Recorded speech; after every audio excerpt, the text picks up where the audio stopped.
And the same applies to the spouse. You know you love them, but you need to say it again and again. Like we got to the food moments ago, and you need to say this food is, mashallah, it's really, really great. Even if the salt is a little bit more. Because sometimes, as I was saying, she spends so much time bringing it in front of us, and we are worried about how it's smelling, number one. And number two is we say, as we taste it, the salt is too much, no? Salt is too much, no? What are you talking about? She just looks at you and her face flops. I've been at it for 3 hours here, 4 hours. I've been busy with this for so many months. And what is she going to say? Next time I'll try a bit better, a bit harder. That's if she's a good woman. If not, she'll say, never going to cook this again. Typical. It's typical. Never going to cook this again. And if you have someone who's very witty, the next time there's salt to be put in, I'll call you to put it. So we need to praise the cooking of our wives. We need to praise their dress code, especially. For example, I can let you know something that has worked for some people. Where you find some women, you know, they don't like to dress appropriately. So the husband sometimes wants to tell them something. There are 2, 3 ways of doing it. You can either say, this is very bad, I don't want you to wear this. And, you know, you might have a response. But if you want a response from the heart, what you do is, you tell them, the other dress looked much better than this. You see, so you are praising one thing, and that praise is not there when the other thing is there. So you have told them in a way that this is what I really love. And go beyond the limits in praise. That's your wife, don't worry. You can say whatever you want to. MashaAllah, in terms of goodness. Like the food, when you eat, even if it is a little bit this way, that way, just praise it, MashaAllah. See what it is. Praise the effort at least, MashaAllah, you know. Let me tell you what has happened once. The Imam in the masjid said, you need to praise the cooking of your wife, just like I said now. So the man went home and he had this meal and he was looking at it and looking at his wife and smiling and all happy, mashallah, and excited and everything. And when he finished, he says, oh, it was awesome. And the wife says, what? I've been cooking for you for 21 years, you never said that. Today when the food came from the neighbor, you want to say it was awesome.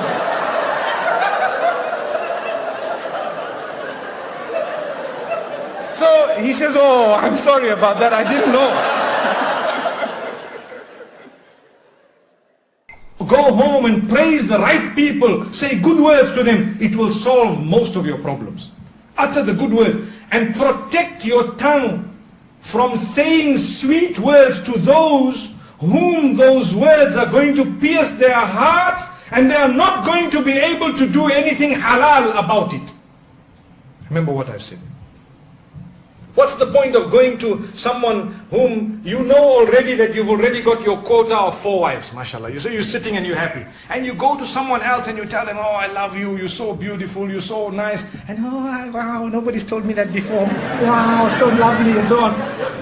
Is there any form of halal outcome of those statements? They said, today we went and we were told to come out and utter good words. So, my darling, here's the best of words. Oh, you're gorgeous and so on. Believe me, who are you talking to? If you are uttering those beautiful words to a person whom they will be processed through in a way that they will want to do something about it which will never be halal, in that case we are sinning. Remember that. Like the man, they say the one man, and this is also a story that I've heard very recently.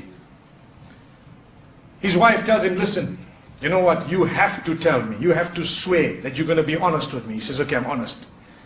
Describe your love for me. So the man says, he thinks for a moment and he says, you know what? You are like my SIM card, I'm like the phone, you know. Without you, I'm nothing. You know that. Wow. So the woman goes back so happy and delighted. Wow, I'm so happy. It's the sweetest, most romantic thing I've ever heard. Imagine, without a SIM card, what is a phone? How many of us have phones? No SIM card. Can you have a phone, no SIM card? You have a SIM card.